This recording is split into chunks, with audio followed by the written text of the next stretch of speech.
ಇದೊಂದು ಬಟ್ಟೆ ಅಲ್ಲ, ಇದೊಂದು ಜೀವನ ಕ್ರಮ ಅಂತೇಳಿ ನಾವು ಹೇಳ್ಕೊಳ್ತಾರೆ. ಅಡುಗೆ ಮನೆಯೊಳಗೆ ಕೂತು ಏನು ಕೆಲಸ ಮಾಡೋದು, ಇತರ ಕೆಲಸ ಮಾಡ್ಕೊಂಡು ಈ ಕೆಲಸನ ಅವ್ರು ಮಾಡ್ಕೊಂಡಿರ್ಬೋದು. ಯಾವಾಗ ಮಾಡ್ಬೋದು? ಸರ್ವರಿಗೂ ಉದ್ಯೋಗ ಇದು. ಮಂದಿಗೆ ಏನು ಬೇಕು ಅದನ್ನು ನಾವು ಕೊಡಬೇಕಾಗಿತ್ತು. ನಾವು ಕೊಟ್ಟದನ್ನು ತಗೊಂಡು ಸ್ಥಿತಿ ಒಳಗೆ ಜನ ಇಲ್ಲ. ಖಾದಿ ಕೊಳ್ಳುವಂಥವ, ಖಾದಿ ಧರಿಸುವಂಥ ಮನುಷ್ಯ ಸಮಾಜಕ್ಕೆ ಏನು ಕೊಡ್ತಾನ, ಇಷ್ಟು ಬೆಲೆಯಲ್ಲಿ ಯಾಕೆ ಇಟ್ಟಾರು ಅಂತ ಹೇಳಿ ಕೊಳ್ಳೋನಿಗೆ ಗೊತ್ತಿಲ್ಲ, ಮಾರೋದು. ಇದರ ಮಟ್ಟಿಗೆ ಹೋಲಿಸಿ ನೋಡಿದರೆ ಅದು ಚಂದ ಕಾಣುವುದಿಲ್ಲ. ನಾವು ಯಾವುದನ್ನು ಚಂದ ಅಂತ ಅನ್ಕೊಂಡಿರೋದು ಆ ಚಂದ ಖಾದಿ ಒಳಗೆ ಅದು ತುಟ್ಟಿ ಆಯ್ತು, ದುಬಾರಿ ಆಯ್ತು. ಅದಕ್ಕೆ ರಿಬೇಟು ಮತ್ತೊಂದು ಕೊಟ್ಟರೆ ಸ್ವಲ್ಪ ಸಮೀಪಕ್ಕೆ ಬರ್ತದೆ ಹೊರತು ರಿಬೇಟ್ ಇಲ್ಲದ ಹೋದ್ರೆ ಭಾಳ ತುಟ್ಟಿ ಆಯ್ತು. ಅದಕ್ಕೆ ಎಷ್ಟು ಹತ್ತಿ ತಗಲಿತೈತಿ, ಅದಕ್ಕೆ ಎಷ್ಟು ಮಜೂರಿ ತಗಲಿತೈತಿ, ಅದಕ್ಕೆ ಎಷ್ಟು ಪ್ರೊಸೆಸಿಂಗ್ ತಗಲಿತೈತಿ, ಅದಕ್ಕೆ ಎಷ್ಟು ಸಾಗಾಣಿಕೆ ತಗಲಿತೈತಿ, ಎಷ್ಟು ಆಡಳಿತ ವೆಚ್ಚ ತಗಲಿತೈತಿ, ಇದನ್ನೆಲ್ಲರೂ ಲೆಕ್ಕ ಹಾಕಿ ಇವು ಆರೋಗ್ಯಕ್ಕೆ ನಮಗೆ ಪೂರಕವಾದಂತಹ ವಸ್ತುಗಳು. ಇದರಿಂದ ನಮ್ಮ ಆರೋಗ್ಯ ಉಳಿಲಿಕ್ಕೆ ಸಾಧ್ಯ. ಇದು ಬಹಳ ಪ್ರಮುಖವಾಗಿ ಖಾದಿ ಯಾಕೆ, ಗಾಂಧೀಜಿ ಯಾಕೆ ಖಾದಿಯನ್ನು ಆಯ್ಕೆ ಮಾಡಬಹುದು? ಗ್ರಾಹಕರೇ, ಸೆಕೆಂಡ್ ಹ್ಯಾಂಡ್ ವಾಹನ ಬೇಕಾ? ಕಾರ್ ಮತ್ತು ಬೈಕ್ ಬೇಕಾದರೆ ನ್ಯಾಷನಲ್ ಆಟೋ ಕನ್ಸಲ್ಟೆಂಟ್ಗೆ ಭೇಟಿ ನೀಡಿ. ಇಲ್ಲಿ ಎಲ್ಲ ತರಹದ ಸೆಕೆಂಡ್ ಹ್ಯಾಂಡ್ ಬೈಕ್ ಮತ್ತು ಕಾರುಗಳು ಸಿಗುತ್ತದೆ. ವಿಶೇಷವೇನೆಂದರೆ ಲೋನ್ ಮೂಲಕ ವಾಹನ ಖರೀದಿ ಮಾಡಬಹುದು. ನೀವು ಭೇಟಿ ನೀಡಬೇಕಾದ ಸ್ಥಳ old DSP circle, BSL office near KC park, Dharwad. Mobile ಸಂಖ್ಯೆ 7348821313 9008447288. ಈ ನಂಬರ್ಗೆ ಹೆಚ್ಚಿನ ಮಾಹಿತಿಗಾಗಿ ಸಂಪರ್ಕಿಸಬಹುದು. ಖಾದಿ ವಿಷಯದ ಕುರಿತು ಕೆಲವು ಮಾತುಗಳನ್ನು ನಾನು ಹಂಚಿಕೊಳ್ಳೋದು. ಖಾದಿ ವಿಷಯದ ಕುರಿತು ಅಧಿಕೃತವಾಗಿ ಮಾತನಾಡಬಲ್ಲಂಥ ಸಾಮರ್ಥ್ಯ ನನ್ನಲ್ಲಿ ಐತೆ ಇಲ್ಲ ಗೊತ್ತಿಲ್ಲ. ಆದರೆ ನಾನು 3 ದಶಕಗಳ ಹಿಂದೆಯೇ ಖಾದಿ ಗ್ರಾಮೋದ್ಯೋಗದೊಳಗೆ ಆಂತರಿಕ ಲೆಕ್ಕ ಪರಿಶೋಧಕ ಅಂತೇಳಿ ಕೆಲಸ ಮಾಡಿಕೊಂಡು 3-4 ವರ್ಷ ಕೆಲಸ ಮಾಡಿದೆ. ಅದರ ನಂತರ ಅದಕ್ಕಿಂತ ಮುಂಚೆನೂ ನಾನು ಖಾದಿ ಧರಿಸ್ತಿದ್ದೆ, ಅಲ್ಲಿಂದ ಇವತ್ತಿನವರೆಗೆ. ನಂತರ ಶಕುಂತಲಾ ಕೊಟ್ಟಕೋಟಿಯವರು ಇಲ್ಲವಾದ ಸಂದರ್ಭದೊಳಗೆ ಗರಗ ಕ್ಷೇತ್ರೀಯ ಖಾದಿ ಗ್ರಾಮೋದ್ಯೋಗದ ಕೆಲಸ ಮಾಡುವಂಥ ಅವಕಾಶ ನನಗೆ ಒದಗಿ ಬಂತು. ಈ ದೃಷ್ಟಿಯೊಳಗೆ ನನಗೆ ತಿಳಿದಂಥ ಖಾದಿಯ ಕೆಲವು ಮಾತುಗಳನ್ನು ಹೇಳಲಿಕ್ಕೆ ನಾನು ಇಚ್ಛೆ ಪಡ್ತೇನೆ. ಖಾದಿಯನ್ನು ಸಾಮಾನ್ಯವಾಗಿ ನಾವು ಜನಸಾಮಾನ್ಯರು ಅದನ್ನು ಒಂದು ಬಟ್ಟೆ ಅಂತ ಪರಿಗಣಿಸಿ ಎಲ್ಲರೂ ನೋಡ್ತಾರೆ. ಅದು ಒಂದು ಬಟ್ಟೆ ಅಂತ ಪರಿಗಣಿಸೋದ್ರಿಂದ ಅಷ್ಟು ಸರಿಯಾದ ಪರಿಗಣನೆ ಅಲ್ಲ ಅಂತ ನಾನು ಭಾವಿಸ್ತೇನೆ. ಖಾದಿಯನ್ನು ಒಂದು ಬಟ್ಟೆಯಾಗಿ ಪರಿಗಣಿಸಿದರೆ ಅದರೊಳಗೆ ಹಲವಾರು ತಕರಾರುಗಳದಾವ. ಮೊದಲನೇ ತಕರಾರು ಏನು ಅಂದ್ರೆ, ಖಾದಿ ಇತರ ಬಟ್ಟೆಗೆ ಹೋಲಿಸಿ ನೋಡಿದರೆ ತಾಳಿಕೆ ಬರೋದಿಲ್ಲ. ಇತರ ಬಟ್ಟೆ ಎಷ್ಟು ತಾಳಿಕೆ ಬರ್ತದೆ ಅಷ್ಟು ತಾಳಿಕೆ ಬರೋದಿಲ್ಲ. ಇತರ ಬಟ್ಟೆಗೆ ಹೋಲಿಸಿ ನೋಡಿದರೆ ಅದು ಚಂದ ಕಾಣುವುದಿಲ್ಲ. ನಾವು ಯಾವುದನ್ನು ಚಂದ ಅಂತ ಅನ್ಕೊಂಡೇವಲ್ಲ ಇವತ್ತು, ಆ ಚಂದ ಖಾದಿ ಒಳಗಿಲ್ಲ. ಇನ್ನು ಇತರ ಬಟ್ಟೆಗೆ ಹೋಲಿಸಿ ನೋಡಿದರೆ ಅದು ತುಟ್ಟಿ ಆಗೈತೆ, ದುಬಾರಿ ಆಗೈತೆ. ಅದಕ್ಕೆ ರಿಬೇಟು ಮತ್ತೊಂದು ಕೊಟ್ಟರೆ ಸ್ವಲ್ಪ ಸಮೀಪಕ್ಕೆ ಬರ್ತದೆ ಹೊರತು ರಿಬೇಟ್ ಇಲ್ಲದೆ ಹೋದ್ರೆ ಭಾಳ ತುಟ್ಟಿ ಆಗುತ್ತೆ. ಇತ್ತೀಚೆಗೆ ಈ ಸಿಂಥೆಟಿಕ್ ಕೃತಕ ನೂಲಿನ ಬಟ್ಟೆಗಳೇನು ಬಂದಾವಲ್ಲ, ಆ ಬಟ್ಟೆಗಳು ಬಹಳ ಸೋಗಲು. ಮೊದಲು ಒಂದು ಕಾಲದೊಳಗೆ ಖಾದಿ ಪ್ರಾಮುಖ್ಯತೆ ಹೊಂದಿದ ಕಾಲದೊಳಗೆ ಈ ಕೃತಕ ನೂಲಿನ ಬಟ್ಟೆಗಳು ಬಹಳ ತುಟ್ಟಿದ್ದು. ಹೀಗಾಗಿ ಖಾದಿಗೆ ಅನಿವಾರ್ಯವಾಗಿಯೂ ಕೆಲವು ಜನ ಕೊಂಡದ್ದು ಅವಾಗಿರ್ಬೋದು. ಆದರೆ ಈಗ ಕೃತಕ ನೂಲಿನ ಬಟ್ಟೆಗೆ ತೀರ ಕಿಮ್ಮತ್ತಿಲ್ಲ ಅನ್ನೋ ರೀತಿ ಒಳಗೆ ಲಭ್ಯ ಆಗೋದ್ರಿಂದ ಇದು ಬಹಳ ತುಟ್ಟಿ ಆಗೈತಿ. ಹೀಗೆ ಇದರದ್ದು ನಿರ್ವಹಣೆ ಅಂತ ಏನೈತಲ್ಲ ಇನ್ನೂ ಕಠಿಣ. ಇತರ ಬಟ್ಟೆಗಳ ನಿರ್ವಹಣೆ ಬಹಳ ಸರಳ ನಿರ್ವಹಣೆ ಐತಿ, ಆದರೆ ಖಾದಿ ನಿರ್ವಹಣೆ ಬಹಳ ಕಠಿಣ ಆಗೈತಿ. ಈ ಎಲ್ಲ ಕಾರಣಗಳಿಗಾಗಿ ಇದೊಂದು ಬಟ್ಟೆ ಅಂತ ಹೇಳಿ ನಾವು ನೋಡೋದಾಗಿತ್ತು ಅಂದ್ರೆ ಖಾದಿ ಒಳಗೆ ಹಲವಾರು ತಕರಾರುಗಳದ. ಆ ಕಾರಣದ ಸಲುವಾಗಿ ಖಾದಿಯನ್ನು ಧರಿಸೋರು ಮತ್ತು ಖಾದಿ ಹೆಚ್ಚು ಧರಿಸಬೇಕು ಇತರರು ಅಂತೇಳಿ ಅಪೇಕ್ಷೆ ಮಾಡೋರು ಇದೊಂದು ಬಟ್ಟೆ ಅಲ್ಲ, ಇದೊಂದು ಜೀವನ ಕ್ರಮ ಅಂತ ಹೇಳಿ ನಾವು ಹೇಳ್ಕೊಂಡು ಬಂದೆ. ಇದೊಂದು way of life. This is not a mere piece of cloth, it's a way of life. ಯಾಕೆ ಇದಕ್ಕೆ ನಾವು ಜೀವನ ಕ್ರಮ ಅಂತೇಳಿ? ಅಂಥದ್ದು ಏನು ವಿಶೇಷತೆ ಐತಿ ಇದ್ರೊಳಗೆ? ಇದು ಖಾದಿ ಒಂದು ವಸ್ತುವಿನ ಸಂಕೇತ ಅನ್ನೋ ದೃಷ್ಟಿಯಿಂದ ಖಾದಿ. ಹೀಗೆ ಹಲವಾರು ನಾವು ಕರಕುಶಲ ಅಥವಾ ಗ್ರಾಮೋದ್ಯೋಗಗಳು ಅಂತ ಏನು ನಾವು ಕರಿತೀವಿ, ಅವೆಲ್ಲವೂ ಇದೇ ಏನು ಇಂಥದೇ ಪ್ರಮಾಣಕ್ಕೆ ಅನುಗುಣ ಆಗಿ ಇರುವಂಥವು. ಬರೀ ಖಾದಿ ಒಂದೇ ಅಲ್ಲ, ಖಾದಿ ಒಂದು ಇವತ್ತಿನ ವಸ್ತು ವಿಷಯ ಅಂತ ಅದನ್ನು ನಾವು ಪ್ರಸ್ತಾಪ ಮಾಡ್ತಾ ಇದ್ದೇವೆ. ಅದು ಕೈಯಿಂದ ಮಾಡಿದಂಥ ಯಾವುದೇ ವಸ್ತು ಆಗಿರ್ಬೋದು. ಖಾದಿಯನ್ನ 2-3 ಮಾನದಂಡಗಳಿಂದ ನಾವು ವಿಚಾರ ಮಾಡಿ ನೋಡಿ ಖಾದಿ ಒಂದು ಜೀವನ ಕ್ರಮ ಅಂತ ಅನ್ಬೇಕಾಗಿತ್ತು. ಒಂದು, ನಾವು ಇತರ ಬಟ್ಟೆಯನ್ನು ಕೊಂಡಾಗ ಮತ್ತು ಖಾದಿ ಬಟ್ಟೆಯನ್ನು ಕೊಂಡಾಗ ಆರ್ಥಿಕ ಪರಿಣಾಮಗಳು ಏನಾಗ್ತಾವು?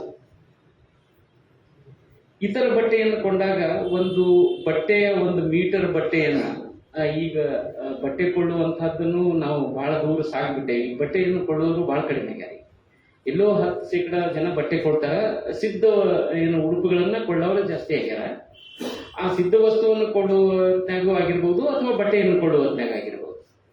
ಯಾವುದೋ ಸಂದರ್ಭದೊಳಗ ಆ ಬಟ್ಟೆಗೆ 1 ಮೀಟರ್ಗೆ ಅಥವಾ ಆ ಬಟ್ಟೆಯ ಒಂದು ಅಂಗಿ ಅಥವಾ ಶರ್ಟ್ ಪ್ಯಾಂಟ್ ಯಾವುದಕ್ಕೂ ಇಷ್ಟು ಬೆಲೆಯನ್ನು ಯಾಕೆ ಇಟ್ಟಾರು ಅಂತ ಹೇಳಿ ಕೊಳ್ಳೋನಿಗೂ ಗೊತ್ತಿಲ್ಲ, ಮಾರೋನಿಗೂ ಗೊತ್ತಿಲ್ಲ. ಕೌಂಟರ್ ಮೇಲೆ ಹೋಗಿ ಈ ಬಟ್ಟೆಗೆ ಎಷ್ಟು ಮೀಟರ್ಗೆ 1 ಮೀಟರ್ಗೆ ಎಷ್ಟು ಅಂತ ಕೇಳಿದ್ರೆ ಅವ ಎಷ್ಟೋ ಒಂದು 200-300 ಹೇಳ್ತಾನ. ಹೇಳುವಾಗ 5 ರೂಪಾಯಿ, 10 ರೂಪಾಯಿ, 100 ರೂಪಾಯಿ ವ್ಯತ್ಯಾಸ ಹೇಳಿದ್ರೆ ಆ 100 ರೂಪಾಯಿ ವ್ಯತ್ಯಾಸ ಹೇಳಿದ್ ಸರಿ ತಪ್ಪು ಅನ್ನುವಂಥದ್ದು ಕೊಳ್ಳವನಿಗೂ ಗೊತ್ತಿಲ್ಲ, ಕೊಡವನಿಗೂ ಗೊತ್ತಿಲ್ಲ. ಇಷ್ಟು ಕೊಡಬೇಕು ಅಂತ ಹೇಳಿ ಅವ್ರ ನಿರ್ದೇಶನ ಐತಿ, ಅಷ್ಟಕ್ಕೆ ಅವ್ರು ಮಾಡ್ತಾರೆ. ನನಗೆ ಬೇಕು ಅನ್ನೋ ಕಾರಣಕ್ಕೆ ನಾನು ಅದನ್ನು ಕೊಂಡು ತಗೊಂಡ್ಬರ್ತೇನೆ. ಆದ್ರೆ ಖಾದಿ ಹಾಗಿಲ್ಲ. ಖಾದಿಯ ಕಾಸ್ಟ್ ಚಾರ್ಟ್ ಅಂತ ಏನಂತೀವಿ ಅಂದ್ರೆ ತಯಾರಿಕಾ ಪಟ್ಟಿ, ಕಾಸ್ಟ್ ಚಾರ್ಟ್ ಅನ್ನುವಂಥದ್ದನ್ನ ಇದು ಸರ್ಕಾರದಿಂದಲೇ ನಿಗದಿಯಾಗಿ ಬರುವಂಥದ್ದು. ಅಂದ್ರೆ ಖಾದಿ ತಯಾರಿಕೆಗೆ 1 ಮೀಟರ್ ಅಷ್ಟು ಗುಣಮಟ್ಟದ ಅಂದ್ರೆ ಸಾಮಾನ್ಯವಾಗಿ ಇದೇನು 40 ಕೌಂಟ್ ಅಂತೀವಲ್ಲ, ನಾವೇನು ಹಾಕೊಂಡು ಬಟ್ಟೆ ಐತಿ 40 ಕೌಂಟ್ ನೂಲಿರುವಂತ ಒಂದು ಬಟ್ಟೆ. ಈ ಒಂದು 40 ಕೌಂಟಿನ 1 ಮೀಟರ್ ಬಟ್ಟೆ ಆಗ್ಬೇಕಾಗಿತ್ತು ಅಂತಂದ್ರೆ ಅದಕ್ಕೆ ಎಷ್ಟು ಹತ್ತಿ ತಗಲಿದ್ದೈತಿ, ಅದಕ್ಕೆ ಎಷ್ಟು ಮಜೂರಿ ತಗಲಿದ್ದೈತಿ, ಅದಕ್ಕೆ ಎಷ್ಟು ಪ್ರೊಸೆಸಿಂಗ್ ತಗಲಿದ್ದೈತಿ, ಅದಕ್ಕೆ ಎಷ್ಟು ಸಾಗಾಣಿಕೆ ತಗಲಿದ್ದೈತಿ, ಎಷ್ಟು ಆಡಳಿತ ವೆಚ್ಚ ತಗಲಿದ್ದೈತಿ, ಇದನ್ನೆಲ್ಲನೂ ಲೆಕ್ಕ ಹಾಕಿ ಒಂದು ಕಾಸ್ಟ್ ಚಾರ್ಟ್ ಅನ್ನ ಸರ್ಕಾರದವರು ತಯಾರು ಮಾಡಿ ಅವ್ರು ಅದನ್ನು ಬಿಡುಗಡೆ ಮಾಡ್ತಾರೆ. ಅದರ ಪ್ರಕಾರ ನಾವು ಮಾರಾಟ ಮಾಡೋದು. ಅಂದ್ರೆ ಖಾದಿ ಭಂಡಾರದೊಳಗೆ ಏನು ಅಧಿಕೃತ ಖಾದಿ ಭಂಡಾರ, ಇನ್ನು ಅಧಿಕೃತ ಅನಧಿಕೃತ ನಂತರ ಮಾತಾಡ್ತೇನೆ. ಅಧಿಕೃತ ಖಾದಿ ಭಂಡಾರದೊಳಗೆ ಮಾರಾಟ ಆಗುವ ಇದಾವಲ್ಲ, ಅವು ಆ ಸರ್ಕಾರ ನಿಗದಿ ಮಾಡಿದ ಬೆಲೆಯ ಪ್ರಕಾರ ತಯಾರಾಗುವುದು. ಇವು ವರ್ಷದಿಂದ ವರ್ಷಕ್ಕೆ ಅಥವಾ 2-3 ವರ್ಷಕ್ಕೆ ಒಂದ್ಸಾರಿ ಬೆಲೆ ಬದಲಿ ಆಗಿರುತ್ತೆ. ಜನ ಏನ್ ತಪ್ಪು ತಿಳ್ಕೊತಾರಂದ್ರ ಇದನ್ನ ರಿಬೇಟ್ ಕೊಡೋದ್ರ ಸಲುವಾಗಿ ಇವ್ರು ಬೆಲೆ ಹೆಚ್ಚು ಮಾಡಿ ಅದ್ರೊಳಗೆ ನೋಡ್ರಿ ಅದ್ರ ಬರ್ದಾರ ಬೆಲೆ ಈಗ ಮತ್ತೆ ಹೆಚ್ಚು ಮಾಡ್ಯಾರ ಅಂತಾರ. ಹೆಚ್ಚು ಮಾಡಿದ್ದು ಈ ರಿಬೇಟ್ ಕೊಡೋದ್ರ ಸಲುವಾಗಿ ಹೆಚ್ಚು ಮಾಡಿದ್ದಲ್ಲದು. ಸರ್ಕಾರದವರು ಅದರ ಬೆಲೆ ಪುನರ್ ವಿಮರ್ಶೆ ಮಾಡಿ ಹೇಳಿದ್ರ ಅದನ್ನ ನಾವು ಸ್ಟಾಕ್ ಮೇಲೂ ಪುನರ್ ವಿಮರ್ಶೆ ಜಾರಿ ಆಗಿದೆ. ಆ ಕಾರಣದ ಸಲುವಾಗಿ ಹೆಚ್ಚು ಕಡಿಮೆ ಆಗಿರ್ಬೋದು.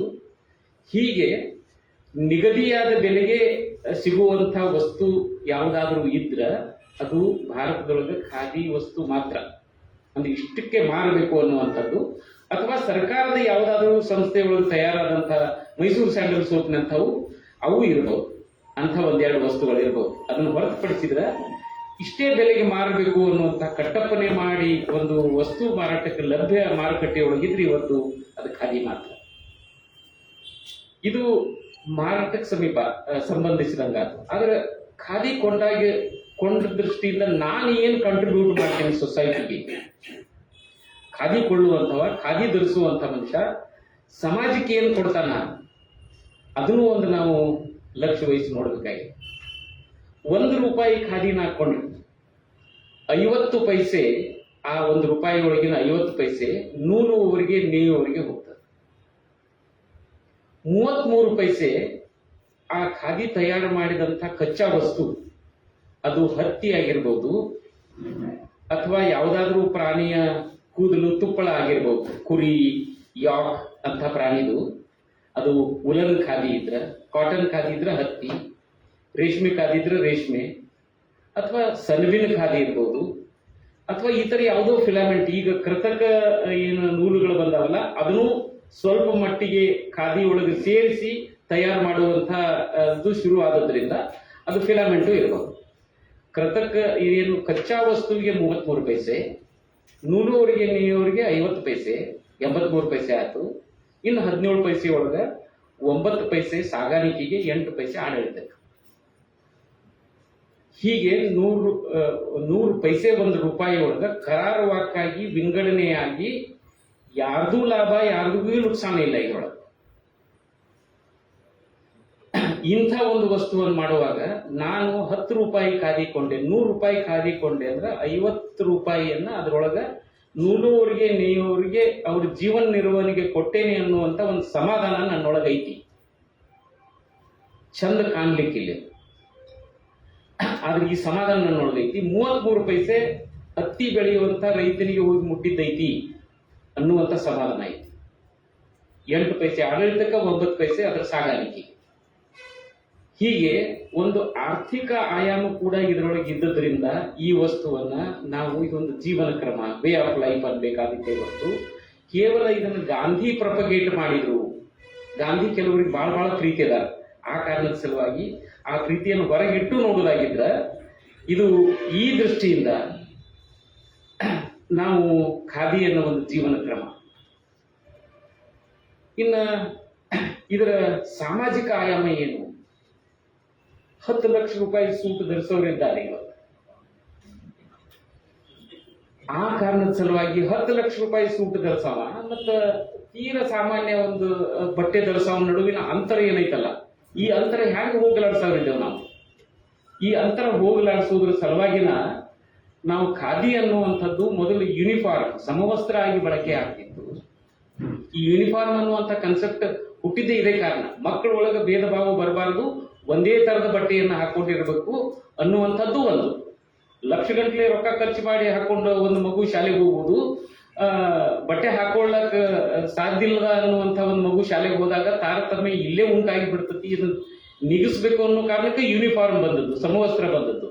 ಹಾಗೆ ನಾವು ಸರಳವಾಗಿರ್ಬೇಕು ಮತ್ತು ಸಮಾನತೆಯ ದೃಷ್ಟಿಯಿಂದನೂ ಕೂಡ ಇದು ಸಾಮಾಜಿಕ ಒಂದು ಏನು ನೆಲೆಗಟ್ಟನ್ನು ತಂದು ಕೊಡುತ್ತತಿ ಅನ್ನೋ ಕಾರಣದ ಸಲುವಾಗಿ ಇದೊಂದು ನಮ್ಮ ಜೀವನ ಕ್ರಮ ಅಂತ ನಾವು ಇದನ್ನ ಅನ್ಬೇಕಾಗಿತ್ತು. ಇನ್ನು ಆರೋಗ್ಯದ ದೃಷ್ಟಿ, ಇದೇನು ನೈಸರ್ಗಿಕವಾಗಿ ದೊರೆಯುವ ವಸ್ತುಗಳೇನದು ಉಣ್ಣೆ ಆಗಿರ್ಬೋದು, ಹತ್ತಿ ಆಗಿರ್ಬೋದು, ಸನಬಾಗಿರ್ಬೋದು, ಈ ಏನು ತೀರ ಇತ್ತೀಚೆಗೆ ಕೃತಕ ನೂಲನ್ನು ಬಳಸುವುದನ್ನು ಹೊರತುಪಡಿಸಿದ್ರೆ ಇತರ ಯಾವ ರೇಷ್ಮೆ ಆಗಿರ್ಬೋದು, ಇವು ಆರೋಗ್ಯಕ್ಕೆ ನಮಗ ಪೂರಕವಾದಂತಹ ವಸ್ತುಗಳು. ಇದರಿಂದನೇ ನಮ್ಮ ಆರೋಗ್ಯ ಉಳಿಲಿಕ್ಕೆ ಸಾಧ್ಯ ಅನ್ನೋ ದೃಷ್ಟಿಯಿಂದ ನಾವು ಖಾದಿಯನ್ನು ಬಳಸೋದು ಅನಿವಾರ್ಯ. ಆದ್ರೆ ಇವತ್ತು ಖಾದಿ ಹೆಸರಿನೊಳಗ 100% ಕಾಟನ್ ಅಂತೇಳಿ ಸುಳ್ಳು ಹೇಳುವಂಥದ್ದು ಶುರುವಾಗಿದೆ. ಏನು 100% ಕಾಟನ್ ಅಂತ ಅದಾವಲ್ಲ, ಯಾವುದು ಹತ್ತಿ ಅನ್ನುವಂಥದ್ದು ಮಿಂಚುವುದಿಲ್ಲ. ಅಂದ್ರೆ ಹೊಳೆಯುವುದು ಅಂತಾರಲ್ಲ, ಈ ಹೊಳೆಯುವಂತ ವಸ್ತು 100% ಕಾಟನ್ ಅಂತ ಸುಳ್ಳು ನಮ್ಮ ಎದುರಿಗೇನೆ ಹೇಳ್ತಾರೆ, ಹೇಳಿ ಮಾರಾಟ ಆಗತ್ತಿ. ಮತ್ತು ಅದು 100% ಕಾಟನ್ ಅಂತ ಇರೋದ್ರಿಂದ ಬ್ರ್ಯಾಂಡ್ ಡೆವಲಪ್ ಆಗಿಬಿಟ್ಟಾವಲ್ಲ. ಈಗ ಬ್ರ್ಯಾಂಡ್ ಡೆವಲಪ್ಮೆಂಟಿನ ಹಿಂದೆ ಮಂದಿ ಹೋಗಿ ಅದು ಅವ್ರ ಹತ್ತಿ ಬಟ್ಟೆಯನ್ನ ಹಾಕೋಬೇಕನ್ನೋ ಮನಸ್ಸು ಐತೆ ಅವ್ರಿಗೆ. ಖಾದಿ ಬಿಟ್ಬಿಡ್ರಿ, ಖಾದಿ ನಂತರ ವಿಚಾರ ಮಾಡೋಣ, ಹತ್ತಿ ಬಟ್ಟೆ ಬೇಕು ಅಂತನ ಹೋಗಿರ್ತಾರ. ಹತ್ತಿ ಬಟ್ಟೆ ಅಲ್ಲದು, ಅದು ಈಜಿಪ್ಷಿಯನ್ ಕಾಟನ್ ಮತ್ತೊಂದು ಏನೋ ಅದರ ಫಿಲಾಮೆಂಟ್ ಮಿಕ್ಸ್ ಮಾಡಿ ಬಹಳ ಮೃದುವಾದ ಹತ್ತಿ. ಅಷ್ಟು ಮೃದು ಇರ್ಲಿಕ್ಕೆ ಸಾಧ್ಯ ಇಲ್ಲ, ಅದ್ರ ಗುಣ ಅಲ್ಲ ಅಂತದ್ದು. ಆದರೂ ಕೂಡ ಇಂಥ ಏನು ಮಾರಾಟದ ತಂತ್ರಗಳು ಬಂದದ್ರಿಂದ ಖಾದಿ ಹಿಂದುಳಿತು. ಆರೋಗ್ಯ ಅಷ್ಟರ ಮಟ್ಟಿಗೆ ಆರೋಗ್ಯದ ಅವಗಾಹನೆ ಇದನ್ನು ಅದನ್ನು ನಾವು ಲಕ್ಷ್ಯ ವಹಿಸ್ಲಿಕ್ಕೆ ಆಗಲಿಲ್ಲ. ಈ ದೃಷ್ಟಿಯಿಂದ ಇನ್ನು ಬಹಳ ಪ್ರಮುಖವಾಗಿ ಖಾದಿ ಯಾಕೆ, ಗಾಂಧೀಜಿ ಯಾಕೆ ಖಾದಿಯನ್ನು ಆಯ್ಕೆ ಮಾಡಿಕೊಂಡ್ರು, ಇನ್ನೊಂದು ಯಾವುದೋ ಬಟ್ಟೆಯನ್ನು ಯಾಕೆ ಆಯ್ಕೆ ಮಾಡಿಕೊಳ್ಳಿಲ್ಲ? ಅವರು ಪ್ರಮುಖವಾಗಿ ಆಯ್ಕೆ ಮಾಡಿಕೊಂಡದ್ರ ಕಾರಣ ಏನು ಅಂದ್ರೆ ಉದ್ಯೋಗ. ಭಾರತ ದೇಶದೊಳಗ ಇದು ಕೃಷಿ ಪ್ರಧಾನ ರಾಷ್ಟ್ರವಾದದ್ರಿಂದ ಅತಿ ಹೆಚ್ಚು ಜನರಿಗೆ ಒಂದು ಯಾವುದಾದ್ರೂ ಉದ್ಯೋಗ ಕೊಡುವಂತಹ ವಿಷಯ ಐತೆ ಅಂದ್ರೆ ಅದು ಕೃಷಿ. ಕೃಷಿಯ ನಂತರ ಅತಿ ಹೆಚ್ಚು ಜನರಿಗೆ ಉದ್ಯೋಗ ಕೊಡಬಹುದಾದಂತಹ ಯಾವ ಉದ್ಯೋಗ ಅಂದ್ರೆ ಅದು ಖಾದಿ. ನಮ್ಮ ಮೊದಲನೇ ಅವಶ್ಯಕತೆ ಅನ್ನ, ಎರಡನೇ ಅವಶ್ಯಕತೆ ಬಟ್ಟೆ, ಮೂರನೇ ಅವಶ್ಯಕತೆ ವಸತಿ. ಈಗ ಅವಶ್ಯಕತೆಗಳು ಬೇರೆ ಆಗ್ಯಾವ, ಮೊಬೈಲ್ ಅಂತವೆಲ್ಲ ಇವೆಲ್ಲವೂ ಸರಿಸಿ ಅವಶ್ಯಕತೆ ಆಗಿ ನಮ್ಮ ಎದುರಿಗೆ ನಿಂತದ್ದು. ಆದ್ರೆ ಈ ಎರಡನೇ ಅವಶ್ಯಕತೆ ಅಂತ ಏನೈತಿ ಮನುಷ್ಯನ, ಅದರೊಳಗೆ ಬಟ್ಟೆ, ಇದನ್ನ ತಯಾರು ಮಾಡೋದ್ರ ತೊಡಗಿಸಿಕೊಳ್ಳುವಂಥ ಏನು ಜನ ಇದ್ದಾರೆ, ಅತಿ ಹೆಚ್ಚು ಜನರಿಗೆ ಉದ್ಯೋಗ ಕೊಡ್ಲಿಕ್ಕೆ ಸಾಧ್ಯ ಆಕೈತಿ. ಅಂದ್ರೆ ಕೃಷಿ ನಂತರ ಅತಿ ಹೆಚ್ಚು ಜನರಿಗೆ ಉದ್ಯೋಗ ಕೊಡ್ಲಿಕ್ಕೆ ಸಾಧ್ಯ ಆಕೈತಿ. ಇದು ನಂಬರ್ ಅಷ್ಟೇ ಅಲ್ಲ, ಆ ಜನ ಎಲ್ಲಿರ್ತಾರ ಅಲ್ಲೇ ಉದ್ಯೋಗ ಮಾಡೋದ್ರ ಸಲುವಾಗಿ, ಇದ್ರ ಸಲುವಾಗಿ ಅದು ಏನು ಆ ಜನ ನಗರಕ್ಕೆ ವಲಸೆ ಬರುವುದಾಗಬೇಕಾಗಿಲ್ಲ.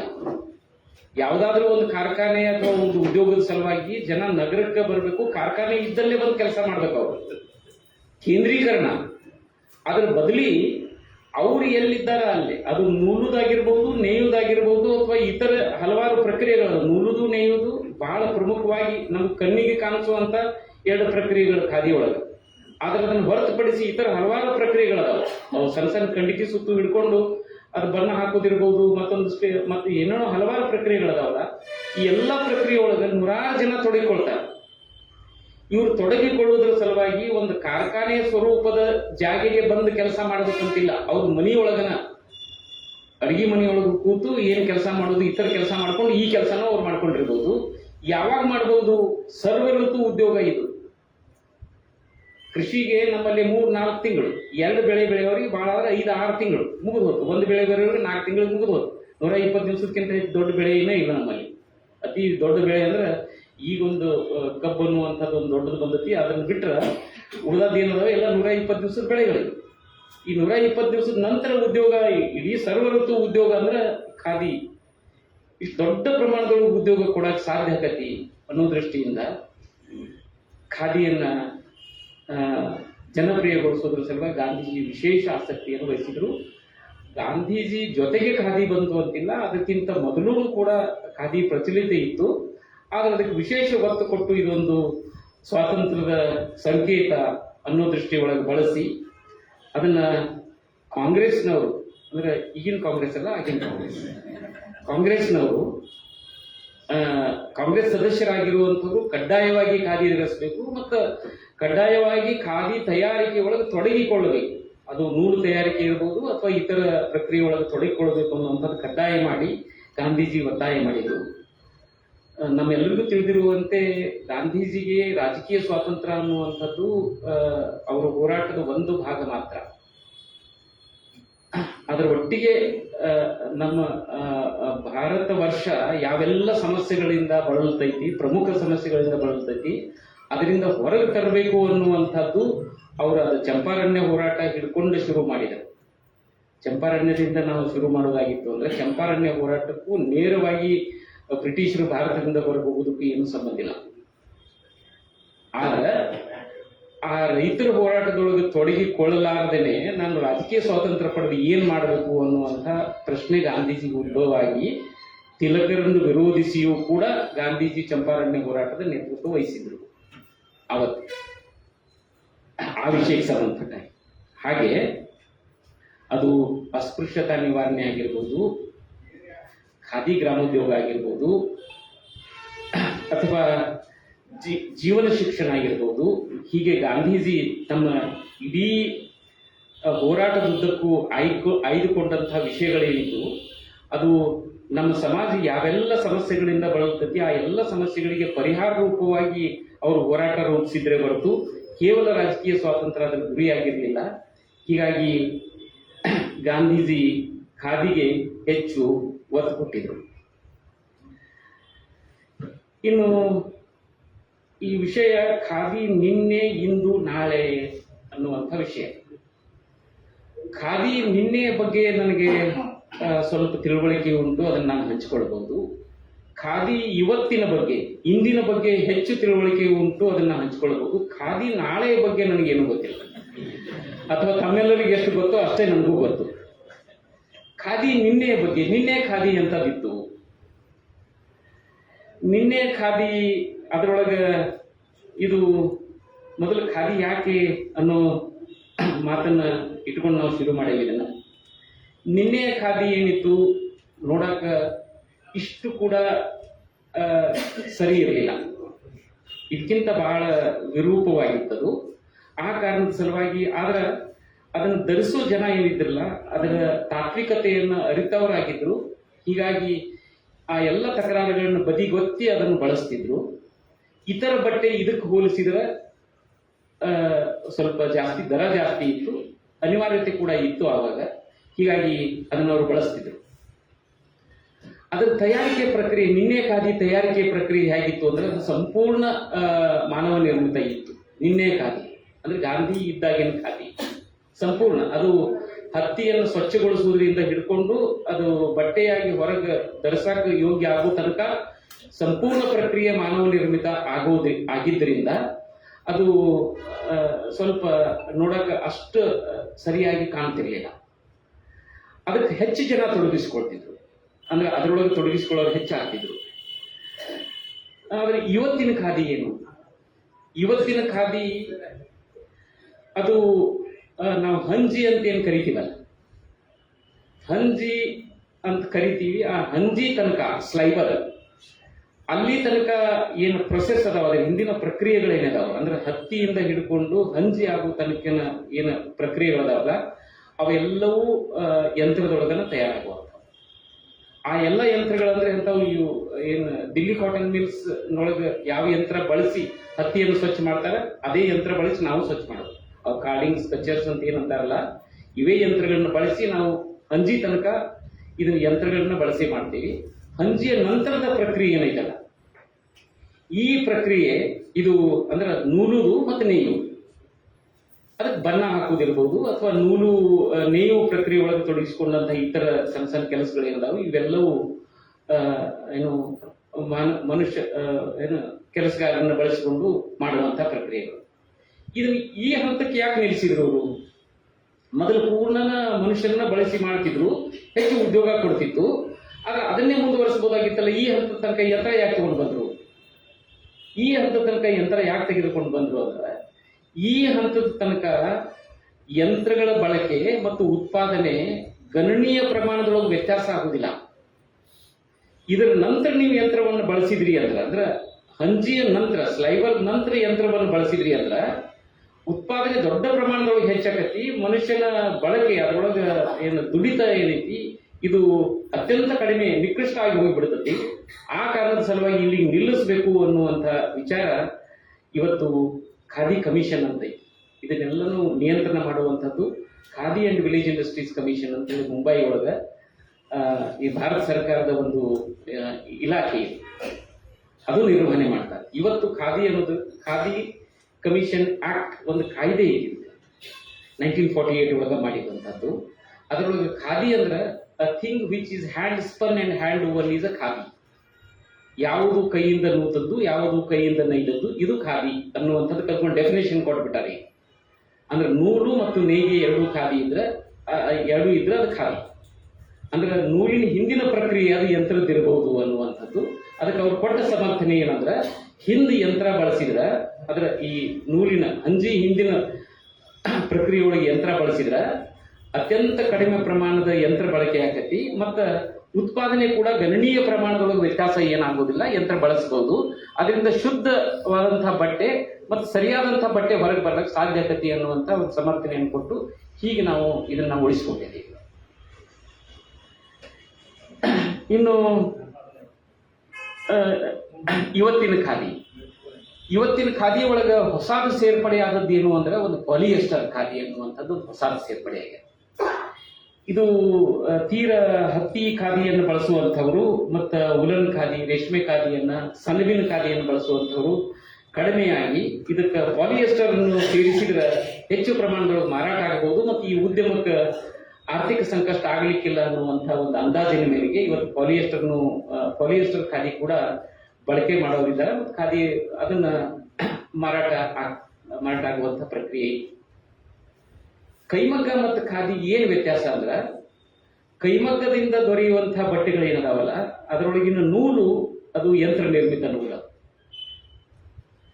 ಖಾದಿ ಒಳಗಿಂದು ಮನುಷ್ಯ ನಿರ್ಮಿತ ನೂಲು. ಹೀಗಾಗಿ ಖಾದಿ ಬಟ್ಟೆಗಿಂತ ಕೈಮಗ್ಗದ ಬಟ್ಟೆ ಹೆಚ್ಚು ಗಟ್ಟಿ, ಹೆಚ್ಚು ಚಂದ. ಅಂದ್ರೆ ನೂಲು ಇವನ್ ಇರ್ತದೆ. ಅದು ಅಂದ್ರೆ ಅದರ ಪ್ರಮಾಣ, ಅಂದ್ರೆ ಯಂತ್ರದೊಳಗೆ ಬರುವಂತಹ ನೂಲು ದಪ್ಪ ಮತ್ತು ಸಣ್ಣ ಇರೋಕ್ ಸಾಧ್ಯ ಇಲ್ಲ. ಆದ್ರೆ ಇದು ಮನುಷ್ಯ ನಿರ್ಮಿತ ಇರೋದ್ರಿಂದ ಯಾಕೆ ದಪ್ಪ ಸಣ್ಣ ಆಕತಿ ಅಂತಂದ್ರೆ, ಯಾವಾಗ ಬೆಳಿಗ್ಗೆ ಖಾದಿ ನೂಲವ್ರು ಬರ್ತಾರಲ್ಲ, ಬೆಳಿಗ್ಗೆ ಬಂದಾಗ ಅವ್ರಿಗೆಲ್ಲ ಏನು ಹುರುಪಿರ್ತೈತಿ, ನೂಲು ಅಂತಂದ್ರು ಶಕ್ತಿ ಇರ್ತೈತಿ. ಆ ಸಾಮರ್ಥ್ಯದಿಂದ ಅವ್ರು ಸರಿಯಾದ ಪ್ರಮಾಣದೊಳಗೆ ಹ್ಯಾಂಡಲ್ ಮಾಡ್ತಾರ, ಅದನ್ನ ತಿರುಗಿಸ್ತಾರ ಇದನ್ನ ಚರಕ. ಅವಾಗ ಸರಿಯಾದ ಬರ್ತದ. ಅದು ಒಂದು ತಾಸು ಆದ್ಮೇಲೆ ಅವ್ರಿಗೆ ಬ್ಯಾಸರ ಆಕೈತಿ, ಕೈ ಸೋಳ್ತತಿ, ಸಾವಕಾಶ ಅದನ್ನ ಪೆಡಲ್ ಮಾಡ್ತಾರ, ನೂಲ್ ದಪ್ಪ ಬಂದ್ಬಿಡ್ತದ. ಹೆಚ್ಚು ಹಾಕಿದ್ರೆ ನೂಲ್ ತೆಳಗ್ ಬಂದ್ಬಿಡ್ತದ. ಈ ಕಾರಣದ ಸಲುವಾಗಿ ಮನುಷ್ಯ ನಿರ್ಮಿತ ಯಾವುದೇ ವಸ್ತುವಿನೊಳಗಿರುವಂತ ಸಮಸ್ಯೆ ಬಟ್ಟೆ ಒಳಗೋಯ್ತಿ. ಮತ್ತು ಅದು ನೂಲ್ ದಪ್ಪ, ಅದು ಚಂದ ಕಾಣುದಿಲ್ಲ ಅಂತ ಏನು ಅಂತಿರ್ತದಲ್ಲ, ಇದು ಖಾದಿ ಹಾಕೋರಿಗೆ ಚಂದ ಕಾಣ್ತಿರ್ತದ, ಅವ್ರಿಗೆ ಇದೇ ಇರ್ಬೇಕು ನಮ್ಗೆ ಅನಿಸ್ತದ. ಈಗ ನೀವು ನೋಡ್ರಿ ಇದನ್ನ, ಇದು ಯಾಕೆ ಹಿಂಗ ಅಂದ್ರ, ಈಗ ರೆಮಾಂಡ್ಸ್ ಅವ್ರು ಏನಿದಾರಲ್ಲ, ಅವ್ರ ಹತ್ರ ಹೋಗಿ ಕೇಳಿದ್ರೆ ಖಾದಿ ಕೊಡ್ರಿ ಅಂದ್ರೆ ಖಾದಿ ಕೊಡ್ತಾರ ಅವರು. ಇದ್ರ ಗತೆ ಅಂದ್ರೆ ಖಾದಿ ಗತೆ ಅಂತ ಒಂದು ಬಟ್ಟೆ ಮಾಡ್ಯಾರ ಅವರು, ಖಾದಿ ಲೈಕ್, ಖಾದಿ ಟೈಪ್. ಅಂದ್ರೆ ಅವ್ರ ನೂಲು ಅವ್ರದ್ದು ಏನು ಮಷೀನ್ ಒಳಗ ಅದನ್ನ ಅಡ್ಜಸ್ಟ್ ಮಾಡ್ಯಾರ ಅವ್ರು. ಏನಂದ್ರ ಒಂದು ನೂಲು ಹೊರಗೆ ಬಂದು ಒಂದು ನೂಲು ದಪ್ಪ ಕಾಣುವಾಗ ಮಷೀನ್ ಒಳಗೆ ಹಿಂಗೆ ಅಡ್ಜಸ್ಟ್ ಮಾಡಿಬಿಟ್ಟಾರ ಅವ್ರು. ಅಂದ್ರೆ ದಪ್ಪ ಅದು ಕಂಡ್ರೆ ಚಂದ ಕಾಣಿಸ್ತತಿ ಅನ್ನುವಂತ ಒಂದು ಮಂದಿ ಐತಲ್ಲ, ಒಂದು ವರ್ಗ, ಆ ವರ್ಗ ಸ್ಯಾಟಿಸ್ಫೈ ಮಾಡೋದ್ರ ಸಲುವಾಗಿ ನೀವು ರೇಮಾಂಡ್ಸ್ ಕೌಂಟರ್ನಾಗ ಹೋಗಿ ಖಾದಿ ಕೊಡ್ರಿ ಅಂದ್ರೆ ಖಾದಿನ ಕೊಟ್ಬಿಡ್ತಾರ. ಅಂದ್ರೆ ರೇಮಾಂಡ್ ಮಿಲ್ ನೂಲ ಅದು ಖಾದಿಗದಕ್ಕೆ ಏನೂ ಸಂಬಂಧ ಇಲ್ಲ. ಆದ್ರೆ ಇಂಥದ್ದನ್ನು ಬಳಸೋ ಸಲುವಾಗಿನೂ ತಯಾರಾಗ್ಯಾರ. ಅಂದ್ರೆ ಒಬ್ರು ಯಾರಾದ್ರೂ ಮಾರ್ವಾಡಿ ಉಗುಳು ಹಾಕೋತಿದ್ರೆ ಇನ್ನೊಬ್ಬ ಮಾರ್ವಾಡಿ ಹಗ್ಗ ಮಾರ್ತಿರ್ತಾನ ಅಂದ್ರೆ ಮಾತು ಮಾರ್ವಾಡಿಗಳು ಧೈರ್ಯಪಡ್ರಿ. ಹಂಗ ಜನರಿಗೆ ಏನು ಬೇಕು ಅನ್ನೋದನ್ನ ಕೊಡೋದ್ರ ಸಲುವಾಗಿ ಇವತ್ತು ಮಾರುಕಟ್ಟೆ ಐತಿ. ನಮ್ಗೆಲ್ಲರಿಗೂ ಗೊತ್ತಿರೋ ರೀತಿ ಒಳಗ ಮಾರುಕಟ್ಟೆ ಇವತ್ತು ಬಹಳ ಬದಲಾಗಿದೆ. ಮೊದಲು ನಾವು ಏನಾದ್ರೂ ಸಾಮಾನು ತಗೊಂಡ್ಬರಕ್ ಅಂಗಡಿಗೆ ಹೋಗೋದಾಗಿತ್ತು ಅಂತಂದ್ರ ಒಂದು ಚೀಟಿನೋ ಇಲ್ಲ ಸಣ್ಣ ಹುಡುಗರಿಗಿದ್ರ ಅಂಗಡಿ ತನಕ ಅದನ್ನ ಬೈಪಾಟ್ ಮಾಡ್ಕೋತ ಹುಡ್ಕೋತ ಹೋಗ್ತಿದ್ರು, ಇದು ಬೇಕು ಇದು ಬೇಕು ಇದು ಬೇಕಂತ ಅನ್ಕೋತ ಹೋಗ್ತಿದ್ರು. ಅಲ್ಲಿ ಹೋಗಿ ಅವ್ರಿಗೆ ಹೇಳ್ತಿದ್ರು, ಕೌಂಟರ್ನಾಗ ಅವ್ರು ರೊಕ್ಕ ಕೊಟ್ಟು ತಗೊಂಡ್ಬರ್ತಿದ್ರು. ಇವತ್ತು ಹಂಗಿಲ್ಲ.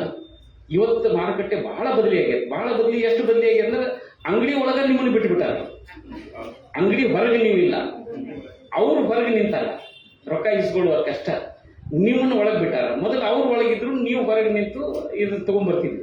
ಇವತ್ತು ಹಂಗಾಗಿ ಇವತ್ತು ನಾವು ಮಾರ್ಕೆಟಿಗೆ ಹೋದ್ರೆ ನಮಗೆ ಏನು ಬೇಕಾಗೈತಿ ಅದನ್ನ ಬಿಟ್ಟು ಎಲ್ಲ ತಗೊಂಡ್ಬರ್ತೇವೆ ನಾವು. ಯಾಕಂದ್ರೆ ನಮಗೆ ಬೇಡಾದ ವಸ್ತು ಇಷ್ಟು ಡಿಸ್ಕೌಂಟ್ ಒಳಗೆ, ಇಷ್ಟು ಆಫ್, ಮತ್ತೊಂದು ಏನೋ ಇನ್ಕೊಂಡ್ರೆ ಇಷ್ಟು ಪಾಯಿಂಟ್ಸ್, ಆ ಪಾಯಿಂಟ್ಸ್ ಮುಂದೆ ನಿಮಗೆ ಕೂಡ್ತಾವ್ ಬಿಡ್ತಾವ್ ಗೊತ್ತಿಲ್ಲ. ಅವು ಎಲ್ಲ ಹೇಳಿ ಎಷ್ಟೋ ಪ್ರಲೋಭನೆಗಳನ್ನು ಮಾಡಿ ಇವತ್ತು ಮಾರುಕಟ್ಟೆ ಸಾಕಷ್ಟು ಬದಲಿಯಾಗಿ ಹೋಗ್ಬಿಟ್ಟೆ.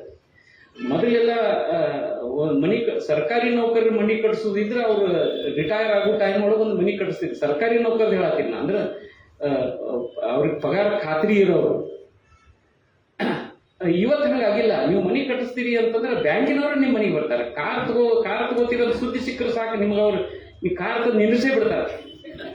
ಅಂದ್ರೆ ನೀವು ಹೇಗಾದ್ರೂ ಮಾಡಿದ್ರೆ ಅದು ಕನ್ಸ್ಯೂಮರಿಸಮ್, ಹೊಟ್ಟಿಭಾಗತನ ಅನ್ನುವಂಥದ್ದು ಏನೈತಿಲ್ಲ, ಇದು ಅಮೆರಿಕದಿಂದ ನಮಗೆ ಬಹುತೇಕ ಬಳುವಳಿಯಾಗಿ ಬಂತಿದ್ದು. ಇವತ್ತು ನನಗೆ 1 ಬೇಕು, 2 ಬೇಕು, 10 ಬೇಕು, ಇದ್ದದ್ದೆಲ್ಲ ನನಗೆ ಬೇಕು ಅನ್ನುವಂಥ ಏನು ಮನೋಸ್ಥಿತಿಯನ್ನು ನಿರ್ಮಾಣ ಮಾಡಿದ್ರು. ಇವತ್ತು ಸಾಕಷ್ಟು ಬದಲಾವಣೆಯಾದಂತಹ ಮಾರುಕಟ್ಟೆಯೊಳಗೆ ನಾವು ಖಾದಿಯನ್ನು ಎಲ್ಲಿ ಇಟ್ಟು ನೋಡಬೇಕು. ಶಂಕರರಾವ್ ಕುರುಕೋಟಿಯವರು NB ಕಪೂರ್ ಅವರು ಆದ ನಂತರ ಧಾರವಾಡ ತಾಲೂಕಾ ಸೇವಾ ಸಂಘವನ್ನು ಮುನ್ನಡೆಸಿದ್ರು. ಧಾರವಾಡ ತಾಲೂಕಾ ಸೇವಾ ಸಂಘದ ಈಗ ಲಕ್ಕಂನವರಿದ್ದಾರೆ, ಗಂಗಾಧರ್ ಇದ್ದಾರೆ, ನಮ್ಮ ಗಡ್ಡಿಗುಡ್ಡವರಿದ್ದಾರೆ, ಎಲ್ಲ ಖಾದಿ ಹೆಬ್ಬಳ್ಳಿ ಕ್ಷೇತ್ರೀಯ ಖಾದಿ ಸಂಘದ ಎಲ್ಲ ಸದಸ್ಯರಿದ್ದಾರೆ.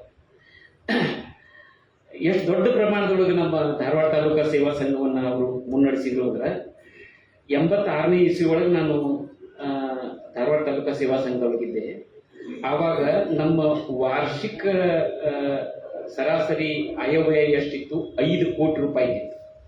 ಧಾರವಾಡ ತಾಲೂಕಾ ಸೇವಾ ಸಂಘ ಖಾದಿ ಗ್ರಾಮೋದ್ಯೋಗದ್ದು 5 ಕೋಟಿ ರೂಪಾಯಿ ಸರಾಸರಿ ವಹಿವಾಟ ನಮ್ಮದು ನಡೀತಿತ್ತು. 85ನೇ ಇಸ್ವಿ ಒಳಗೆ 5 ಕೋಟಿ ರೂಪಾಯಿ ಇದಂದ್ರೆ ಇವತ್ತು ಅದನ್ನ ಎಷ್ಟಕ್ಕೆ ಲೆಕ್ಕ ಹಾಕ್ಬೋದು? ಇಷ್ಟು ದೊಡ್ಡ ಪ್ರಮಾಣದೊಳಗೆ ಖಾದಿ ಸಂಘಟನೆಯನ್ನ ಧಾರವಾಡದೊಳಗೆ ಶಂಕರ್ ಕುರ್ತಕೋಟಿ ಅವರು ಅದರ ಚೇರ್ಮನ್ರಾಗಿ ಧಾರವಾಡ ತಾಲೂಕಾ ಸೇವಾ ಸಂಘದ ಚೇರ್ಮನ್ರಾಗಿ ಅದನ್ನ ಬಳಸಿದ್ರು. ಅವರು ಒಂದು ಮಾತು ಹೇಳ್ತಿದ್ರು, ಅಂದ್ರೆ ಖಾದಿ ಮಾರಾಟದ ಬಗ್ಗೆ ನಾವು ಎಷ್ಟು ಕ್ರಿಯಾಶೀಲರಾಗಿ ಖಾದಿಯನ್ನು ಮಾರ್ತೀವಿ, ಜನರಿಗೆ ಬೇಕಾದಾಗ ಕೊಡ್ತೇವಿ ಅಂದ್ರೆ ಮಾರ್ಕೆಟ್ನೊಳಗ ಜನ ಇದ್ದಾಗ ಯಾವುದಾದ್ರೂ ಒಂದು ಅಂಗಡಿ ಬಂದಾಗಿದ್ರೆ ಅದು ಖಾದಿ ಅಂಗಡಿ. ಮಾರ್ಕೆಟ್ನೊಳಗೆ ಒಟ್ಟ ಜನ ಇಲ್ಲದಾಗ ಯಾವುದಾದ್ರೂ ಒಂದು ಅಂಗಡಿ ತೆರ್ಕೊಂಡಿದ್ರೆ ಅದು ಖಾದಿ ಅಂಗಡಿ. ಹಿಂಗೆ ನಾವು ಖಾದಿ ಮಾರ್ತೀವಿ ಅಂತೇಳಿ ಕುರ್ತಕೋಟಿ ಅವರು ನಮ್ಗೆ ಹೇಳ್ತಿದ್ರು. ಅವ ಶಂಕರ್ ಕುರ್ತಕೋಟಿ ಅವರು ಅಂದ್ರೆ ಖಾದಿ ಗ್ರಾಮದ ಚೇರ್ಮನ್ ಇದ್ದಾಗ ಅವ್ರ ಅಪೇಕ್ಷೆ ಏನಿರ್ತಿತ್ತು ಅಂದ್ರೆ 24/7 ಕೆಲಸ ಮಾಡಿ. ಈ 24/7 ಅನ್ನುವಂಥದ್ದು ಈಗ ಬಂದದ್ದು ಇದು ತೀರಾ ಇತ್ತೀಚೆಗೆ. ನಾ 85ನೇ ಇಸ್ವಿ ಅವ್ರಿಗೆ ಹೇಳ್ತೇನೆ, ಅವಾಗ 24/7 ಉಪಯೋಗ ಮಾಡ್ತಿದ್ರು. 24/7 ನಾವು ಮಾರಾಟಕ್ಕೆ ತಯಾರಾಗಿರ್ಬೇಕು, ಅವ್ರ ಮನೆಗೆ ಹೋಗಿ ನಾವು ಕೊಡಬೇಕು. ಈ ರೀತಿ ಖಾದಿ ಮಾರಿದ್ರೆ ಮಂದಿ ಖಾದಿಯನ್ನು ಕೊಂಡಾಗೆ ಹೊರತು ನಾವು ಹೇಳಿದಾಗ 8 ಗಂಟೆ ಅಂದ್ರೆ ನಮ್ಮ KCC ಬ್ಯಾಂಕ್ ಕೆಳಗಡೆ ನಮ್ದೊಂದು ಖಾದಿ ಭಂಡಾರ ಐತಿ. 8 ಗಂಟೆ ಒಳಗೆ ಅವ್ರು ಹೇಳ್ತಿದ್ರು, 8 ಗಂಟೆ ಹೊಡಿತಿತ್ತು KCC ಬ್ಯಾಂಕ್ ಕ್ಲಾಕ್ ಗಂಟೆ ಹೊಡಿತಿತ್ತ. 3 ಗಂಟೆ ಹೊಡೆದ್ರೆ ನಮ್ಮ ಖಾದಿ ಭಂಡಾರ ಬಂದಾಗ, ಇನ್ನೂ 4 ಅರ್ಧ ಸುದ ಅಲ್ಲ, 3 ಗಂಟೆ ಹೊಡೆದ್ರೆ ಸಾಕು ನಮ್ಮ ಖಾದಿ ಭಂಡಾರ ಬಂದಾಗ ಅಂತಿದ್ರು. ಅಂದ್ರೆ ನಾವು ಏನು ಆ ತತ್ವವನ್ನು ಇಟ್ಟುಕೊಂಡು ಅಷ್ಟು ಮನಸ್ಸಿಗೆ ಹಚ್ಕೊಂಡು ನಾವು ಮಾರೋದಿಲ್ಲ. ಆ ಕಾರಣದ ಸಲುವಾಗಿ ಜನ ನಮ್ಮ ಸಮೀಪಕ್ಕೆ ಬರ್ತಾ ಇಲ್ಲ ಅನ್ನುವಂಥ ನೋವು ಅವರದಾಗಿತ್ತು. ಇವತ್ತಿಗೂ ಕೂಡ ಈ ಖಾದಿ ಮಾರಾಟದ ಕುರಿತಾಗಿ, ಉತ್ಪಾದನೆ ಕುರಿತಾಗಿ ಒಂದಿಷ್ಟು ಮಾತಾಡುವ, ಮಾರಾಟದ ಕುರಿತಾಗಿ ಹೇಳೋದಾಗಿದ್ರೆ ಇವತ್ತು ಸಂತೋಷ್ ಕೌಲ್ಗಿ ಮೇಲುಕೋಟೆ ಒಳಗ ಅವರು ಖಾದಿ ತಯಾರಿ ಮಾಡ್ತಾರೆ. ಅವ್ರು ಖಾದಿ ತಯಾರಿ ಮಾಡ್ತಾರ. ಅವ್ರಿಗೆ ಮಾರಾಟಕ್ಕೆ ಕಡಿಮೆ ಬೀಳ್ತತಿ ಅವ್ರು ತಯಾರು ಮಾಡುವಂತ ಖಾದಿ. ಅವರು ಹೇಗೆ ಮಾರಾಟದ ಕ್ರಮ ಅಳವಡಿಸ್ಕೊಂಡಾರಂದ್ರೆ ಇವತ್ತಿನ ಹೊಸ ಹೊಸ ಸಾಮಾಜಿಕ ಜಾಲತಾಣಗಳೇನಿದಾವಲ್ಲ ಇವನ್ನೆಲ್ಲ ಅವರು ಆಯ್ಕೆ ಮಾಡ್ಕೊಂಡಾರ. ಯಾವ ರೀತಿ ಅದನ್ನ ಪ್ರಚಾರ ಮಾಡಬೇಕು, ಏನು ಹೇಳಿದ್ರೆ ಜನ ತೆಗೆದುಕೊಡ್ತಾರೆ ಖಾದಿ ಅನ್ನೋದು ಅವ್ರಿಗೆ ಗೊತ್ತಾಗಿದೆ. ಆ ದೃಷ್ಟಿಯಿಂದ ನೀವು ಖಾದಿ ಅಂದ್ರೆ ನೀವು ನೇರವಾಗಿ ಯಾವುದೇ ನೀವು ಸೋಷಿಯಲ್ ಮೀಡಿಯಾ ಹ್ಯಾಂಡಲ್ ನಿಮ್ಮನ್ನ ಅಲ್ಲಿ ಮೇಲುಕೋಟೆ ಖಾದಿ ಏನಕ್ಕೆ ಕರ್ಕೊಂಡು ಹೋಗ್ಬಿಡೋದು. ಒಂದು ಟಾವೆಲ್ಗೆ 400 ರೂಪಾಯಿ ಅಂದ್ರೆ ಕೊಳ್ಳೋರು ಇದ್ದಾರೆ ಇವತ್ತಿಗೂ. ಯಾಕೆ ಇದಕ್ಕೆ 400 ರೂಪಾಯಿ ನಾನು ಕೊಡಾಕತ್ತೇನೆ ಅನ್ನುವಂಥ ವಿಚಾರ ಪ್ರಜ್ಞೆ ಆ ಮನುಷ್ಯಗೆ, ನಮ್ಮ ಭಾಷೆ ಒಳಗೆ ಖಬರ್ ಅವನಿಗೆ ಐತಿ. ಇದನ್ನ ಕೊಟ್ಟರೆ ಏನು ಪ್ರಯೋಜನ, ಯಾರಿಗೆ ಮುಟ್ತತಿ ಅನ್ನುವಂಥ ಪ್ರಜ್ಞೆ ಅವನಿಗೆ ಇರೋದ್ರಿಂದ 400 ರೂಪಾಯಿ ಕೊಟ್ಟು ಒಂದು ಟಾವೆಲ್ ಕೊಳ್ಳೋರಿದ್ದಾರೆ. ಈಗ ಯಾರು ಕೊಳ್ಳೋರಿದ್ದಾರ ಉತ್ಕೃಷ್ಟವಾದದ್ದು ಬೇಕು ಅನ್ನುವಂಥ ಮನುಷ್ಯ ಇವತ್ತಿಗೂ ಒಂದು ಮಾರ್ಕೆಟ್ ನಮ್ಮಲ್ಲಿ ಲಭ್ಯ ಐತಿ. ಯಾವುದು ಕೈಯಿಂದ ಮಾಡಿದ್ದು ಅದು ಉತ್ಕೃಷ್ಟ, ಅದನ್ನೇ ಬಳಸಬೇಕು ಅನ್ನುವಂಥ ಒಂದು ಸಮುದಾಯ ಇವತ್ತು ಜಗತ್ತಿನಾದ್ಯಂತ ಏನು ಇವತ್ತು ತಯಾರಾಗುವಂತಹ ಸ್ಥಿತಿ ಕಾಲದೊಳಗಿದೆ. ನಮ್ಗೆಲ್ಲರಿಗೂ ಗೊತ್ತದ ರೋಲ್ಸ್ ರಾಯ್ಸ್ ಕಾರದಲ್ಲಿ ಯಾಕೆ ಕಾಸ್ಟ್ಲಿ ಅದು. ಪೇಂಟ್ ಒಂದು ಮಾಡೋದು ಬಿಟ್ರೆ ಇತರ ಎಲ್ಲ ಭಾಗಗಳು ಕೂಡ ಮಾನವ ನಿರ್ಮಿತ ಇರೋದ್ರಿಂದ ರೋಲ್ಸ್ ರಾಯ್ಸ್ ಅತ್ಯಂತ ದುಬಾರಿ ಕಾರ್ ಜಗತ್ತಿನೊಳಗೆ.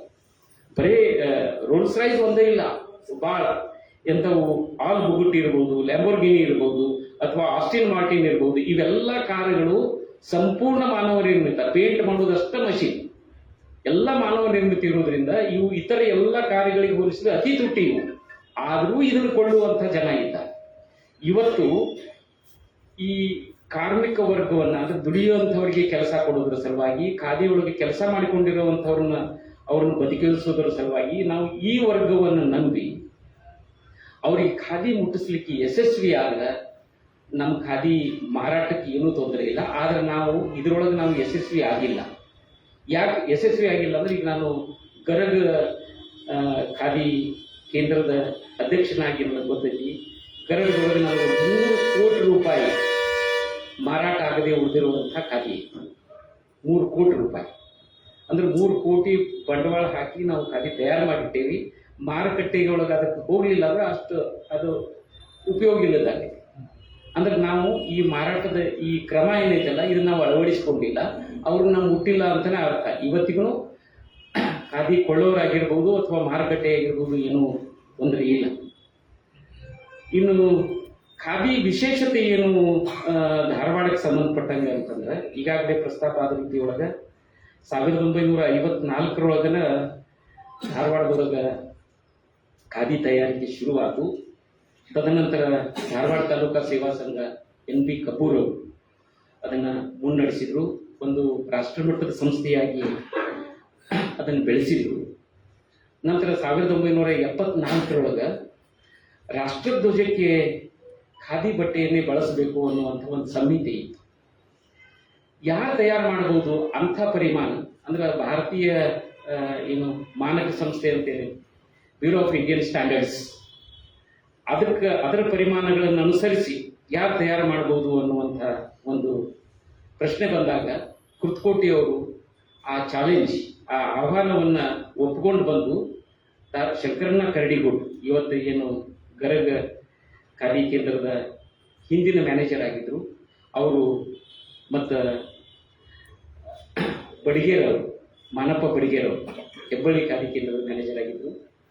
ಅವರು ಈ ಒಂದು ಆಹ್ವಾನ ಒಪ್ಪಿಕೊಂಡು ಬ್ಯೂರೋ ಆಫ್ ಇಂಡಿಯನ್ ಸ್ಟ್ಯಾಂಡರ್ಡ್ಸ್ ಏನು ಪರಿಮಾಣಗಳನ್ನು ಕೊಡ್ತದೆ, 1 ಇಂಚು ದುರ್ಬಿನ್ ಹಾಕಿ ನೋಡಿದಾಗ ಎಷ್ಟು ಎಳೆ ಬಿದ್ದಿರಬೇಕು, ಅದರೊಳಗಿನ ಸಾಮರ್ಥ್ಯ ಎಷ್ಟಿರಬೇಕು, ಸಂಖ್ಯೆ ಎಷ್ಟಿರಬೇಕು, ಇವೆರಡನ್ನೂ ಪ್ರತಿಯೊಂದು ISI ಅಂತ ಏನು ಸಂಸ್ಥೆಯಲ್ಲಿ ಅವರು ಕೊಡುವಂಥ ಎಲ್ಲ ಮಾನದಂಡಗಳನ್ನು ಒಳಗೊಂಡು ತಯಾರು ಮಾಡುವಂಥ ರಾಷ್ಟ್ರಧ್ವಜದ ಬಟ್ಟೆಯನ್ನು ತಯಾರು ಮಾಡುವಂಥ ಒಂದೇ ಒಂದು ಕೇಂದ್ರದ ಭಾರತ ದೇಶದೊಳಗಿದ್ರೆ ಅದು ಗರಗ ಮಾತ್ರ.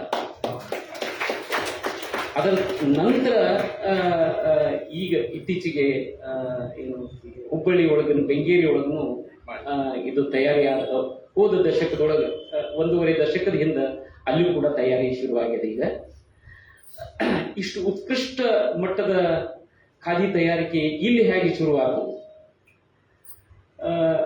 ಕರ್ನಾಟಕದೊಳಗೆ ಸ್ವಾತಂತ್ರ್ಯ ಸಂಗ್ರಾಮದೊಳಗೆ ಒಂದು ಗ್ರಾಮದಿಂದ ಅತಿ ಹೆಚ್ಚು ಜನ ಭಾಗವಹಿಸಿದಂಥ ಸ್ವಾತಂತ್ರ್ಯ ಯೋಧರು ಗ್ರಾಮ ಲೆಕ್ಕ ಹಾಕಿ ನೋಡಿದ್ರೆ ಗರಗದೊಳಗೆ ಅತಿ ಹೆಚ್ಚು, ಇಡೀ ಕರ್ನಾಟಕದೊಳಗೆ ಗರಗದೊಳಗನ ಅತಿ ಹೆಚ್ಚು ಜನ ಸ್ವಾತಂತ್ರ್ಯ ಸಂಗ್ರಾಮದೊಳಗೆ ಭಾಗವಹಿಸಿದಂಥ ಯೋಧರು ಇದ್ರು ಅನ್ನುವಂಥ ಮಾತು ಬರ್ತೈತಿ. ಈ ತಾತ್ವಿಕತೆ ಅವ್ರ ಹಿಂದೆ ಇತ್ತು ಅನ್ನೋ ಕಾರಣದ ಸಲುವಾಗಿ ಇಲ್ಲಿ ಖಾದಿ ನೆಲೆಯೂರ್ಲಿಕ್ಕೆ ಸಾಧ್ಯ ಆಯಿತು. ಅದರ ನಂತರ ಧಾರವಾಡ ತಾಲೂಕಾ ಸೇವಾ ಸಂಘ 4 ವಿಭಾಗಗಳಾಗಿ ಅದನ್ನ ಏನು ವಿಕೇಂದ್ರೀಕರಣ ಮಾಡಬೇಕು ಅನ್ನೋ ನಿಟ್ಟಿನೊಳಗೆ 4 ವಿಭಾಗಗಳಾಗಿ ಅದನ್ನ ಮಾಡಿದ್ದರಿಂದ ಅಮೀನ್ಬಾವಿ ಬೇರೆ, ಹೆಬ್ಬಳ್ಳಿ ಬೇರೆ, ಧಾರವಾಡ ಬೇರೆ, ಗರಗ ಬೇರೆ, ಈಗ ವಿಭಾಗ ಮಟ್ಟದೊಳಗೆ ಅದು ಕೆಲಸ ಮಾಡಲಿಕ್ಕೆ ಶುರು ಮಾಡಿತು. ಇನ್ನು ನಾವು ಮಾರಾಟದ ದೃಷ್ಟಿಯೊಳಗೆ ಹೊಸತನ ರೂಢಿಸಿಕೊಂಡಿಲ್ಲ. ಹೊಸತನ ರೂಢಿಸಿಕೊಳ್ಬೇಕಾದದ್ದು ನಮ್ಮ ಸಮಸ್ಯೆ, ಅದು ಕೊಳ್ಳುವವನ ಸಮಸ್ಯೆ ಅಲ್ಲ. ತೀರ ಇತ್ತೀಚೆಗೆ 1 ದಶಕದಿಂದ ಶುರುವಾದಂತಹ ಒಂದು ನಮ್ಮ ದೇಸಿ ಅಂಗಡಿ, ಪ್ರಸನ್ನ ಅವರ ದೇಸಿ ಅಂಗಡಿ ಧಾರವಾಡದೊಳಗೆ ಏನೈತಿ, ಅದು ಗಾಂಧಿನಗರದ ಒಂದು ಮನೆಯೊಳಗದ ಕೆಲಸ ಮಾಡ್ತೈತಿ. ಗಾಂಧಿನಗರದ ಒಂದು ಮನೆಯೊಳಗೆ ಕೆಲಸ ಮಾಡಿಕೊಂಡಿರುವಂಥ ಸಂಸ್ಥೆ 1 ವರ್ಷಕ್ಕೆ 25 ಲಕ್ಷ ರೂಪಾಯಿಯೇ ವಹಿವಾಟು ಮಾಡ್ತದೆ. ಅಂದ್ರೆ ಆ ಮನೆಗೆ ಎಷ್ಟು ಬೇಕಷ್ಟು ಬಾಡಿಗೆ ಕೊಟ್ಟು 25 ಲಕ್ಷ ರೂಪಾಯಿ ವಹಿವಾಟು ಗಾಂಧಿನಗರದ ಒಂದು ಮೂಲೆ ಒಳಗೆ ಕೆಲಸ ಮಾಡುವಂಥದ್ದು.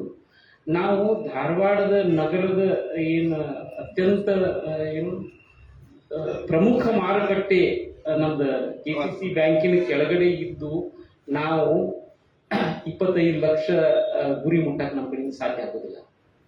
ಯಾಕೆ ಸಾಧ್ಯ ಆಗೋದಿಲ್ಲ ಅಂತಂದ್ರೆ ಈಗ ವಸ್ತುವನ್ನು ಮಾರುವಂಥ ರೀತಿ ಬದಲಿಯಾಗಿ ಮಂದಿಗೆ ಏನು ಬೇಕು ಅದನ್ನ ನಾವು ಕೊಡಬೇಕಾಗೈತೆ ಹೊರತು ನಾವು ಕೊಟ್ಟದನ್ನು ತಗೊಂಡು ಹೋಗೋ ಸ್ಥಿತಿ ಒಳಗೆ ಜನ ಇಲ್ಲ ಇವತ್ತು. ಅದನ್ನ ಶೋಕೇಸಿಂಗ್, ಈಗ ಯಾರು nobody is bothered about contents, everybody is bothered about cartoon. ಅದ್ರ ಮ್ಯಾಲಿನ ಕವರ್ ನೋಡೋರು ಇದ್ದಾರೆ, ಕಂಟೆಂಟ್ ನೋಡೋರು ಯಾರೂ ಇಲ್ಲ. ಅದಕ್ಕೆ ಅವ್ರಿಗೆ ಏನು ಕೊಡಬೇಕು ಅನ್ನುವಂಥದ್ದು ದೇಸಿ ಅವರಿಗೆ ಗೊತ್ತಾದಷ್ಟು ಖಾದಿ ಗ್ರಾಮೋದ್ಯೋಗದವ್ರು ನಮಗೆ ಗೊತ್ತಾಗಿಲ್ಲ.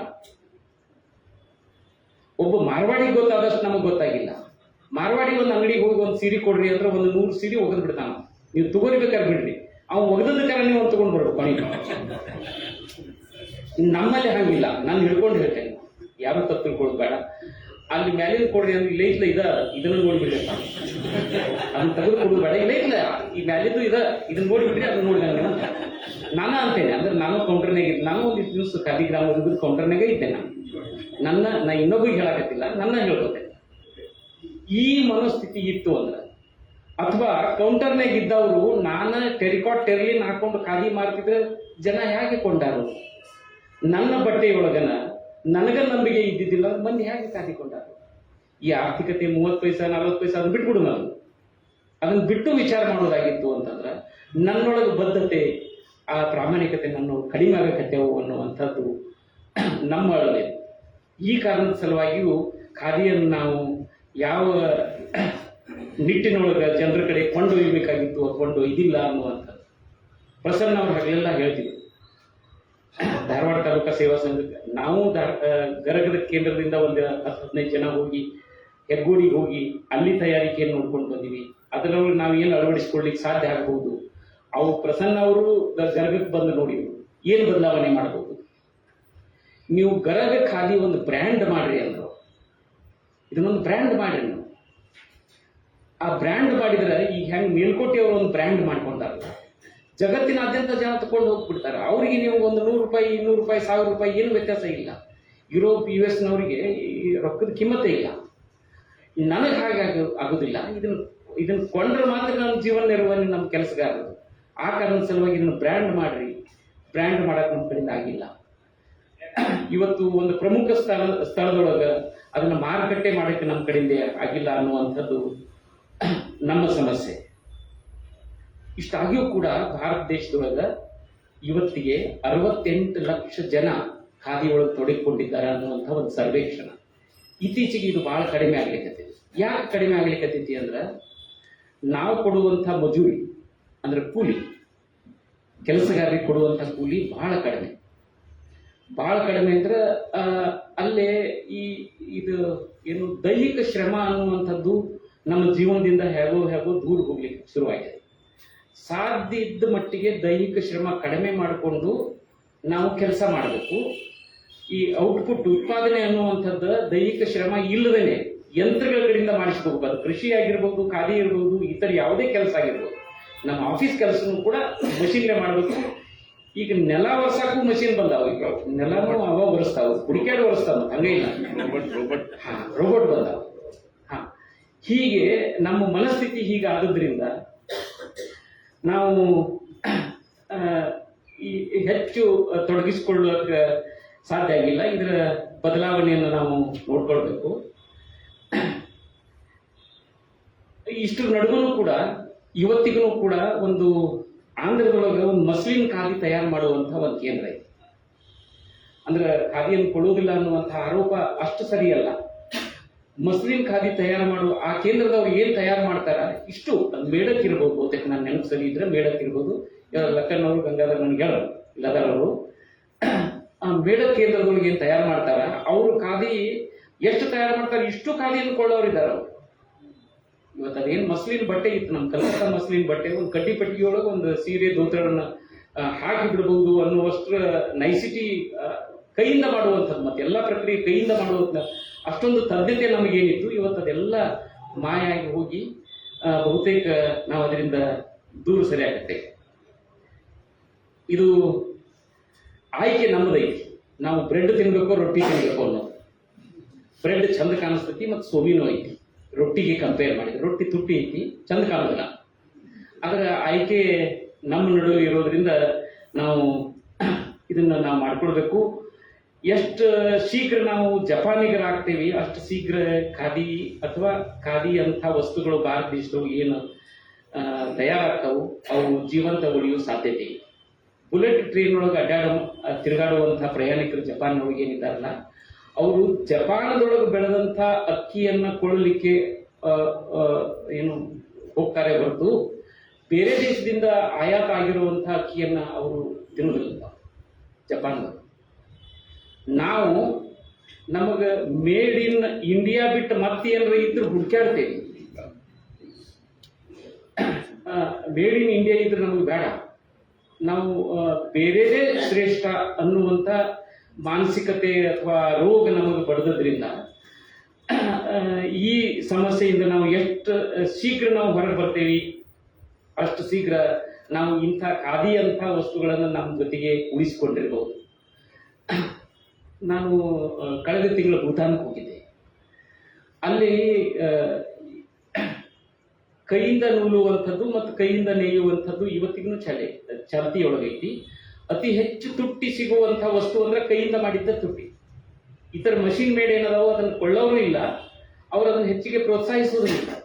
ಇಲ್ಲಿಂದ ಹೋದವರು ಸಹಿತ ಅಲ್ಲಿ ಹೋಗಿ ಕೊಂಡು ಬರ್ತಾರೆ. ಭೂತಾನ್ಗೆ ಹೋಗಿದ್ದು ಕೊಂಡ್ತಾರೆ ಗೊತ್ತಿಲ್ಲ, ಅಥವಾ ಬೇರೆ ದೇಶಕ್ಕೆ ಹೋಗೋರು ಹಾಗಿರ್ಬೋದು, ಕೈಯಿಂದ ಮಾಡಿದ್ದನ್ನು ಕೊಂಡ್ಕೊಂಡು ಬರ್ತಾರೆ. ಆದ್ರೆ ಇಲ್ಲೇ ಅದನ್ನು ಕೊಳ್ಳುವುದಿಲ್ಲ, ಯಾಕೋ ಗೊತ್ತಿಲ್ಲ. ಅಲ್ಲಿ ಇಷ್ಟು ರಸ್ತೆ ನಿಯಮಗಳು, ಇಡೀ ದೇಶದ ಜನಸಂಖ್ಯೆನೇ 7.5 ಲಕ್ಷ. ದೇಶದ ಜನಸಂಖ್ಯೆ 7.5 ಲಕ್ಷ, ನಗರದ್ದಲ್ಲ, ದೇಶದ ಜನಸಂಖ್ಯೆ 7.5 ಲಕ್ಷ. ಅದು ನಮ್ಮ ಬೆಳಗಾವಿ ಜಿಲ್ಲಾದಷ್ಟೇ ಇದೆ. ಅಲ್ಲಿ ವಾಹನಗಳ ಓಡಾಟ ಅತಿ ತಿಂಪು, ಅದರ ರಾಜಧಾನಿ ತಿಂಪು ರಾಜಧಾನಿ ದೊಡ್ಡ ನಮ್ಮ MG ರೋಡ್ ಬೆಂಗಳೂರಿನಾಗ ಹೆಂಗೈತಿ ಅಂಥ ರೋಡ್ನೊಳಗೆ ನಾವು ಹೋಗಿ ನೋಡಿದ್ರೆ ತೀರ ಕೆಲವು ಕಾರುಗಳು ಅವು ಹೇಗೆ ಅಡ್ಡಾಡ್ತಾವು ಅಂದ್ರೆ, ಈ ನಮ್ಮ ರಾಜಪಥ್ ಒಳಗೆ ಜನವರಿ 26ಕ್ಕೆ ನಾವು ಏನು ಪರೇಡ್ಗೆ ಹೋಗಿರ್ತೀವಿ, ಏನು ಸ್ತಬ್ಧ ಚಿತ್ರ ಇಷ್ಟ ಡಿಸ್ಟೆನ್ಸ್ ಅಂದ್ರೆ ಅಷ್ಟು ಡಿಸ್ಟೆನ್ಸ್ ಅದ, 1 ಇಂಚ್ ಹೆಚ್ಚು ಕಡಿಮೆ ಆಗಿಲ್ಲ, ಹಿಂಗೇನು ಓಡಿಸ್ತಿರ್ತೀವಿ ಗಾಡಿ ಹಂಗಲ್ಲಿ ಓಡಾಡ್ತಾವ. ಆದ್ರೆ ಬಹಳ ವಿಚಿತ್ರ ಇದು. ಮತ್ತು ನಮ್ಮ ಜನನು ಕೂಡ ನಾವು ಹೋದವರು, ನಾನು ಹಿಡ್ಕೊಂಡೆ, ನಾವು ಹೋದವರು ಆ ಜಿಬ್ರಾ ಕ್ರಾಸಿಂಗ್ ಐತೆ ಅಲ್ಲೇ ಹೋಗಿ ಕ್ರಾಸ್ ಮಾಡಿ ಹೊರಗೆ ಬರ್ತೇನೆ.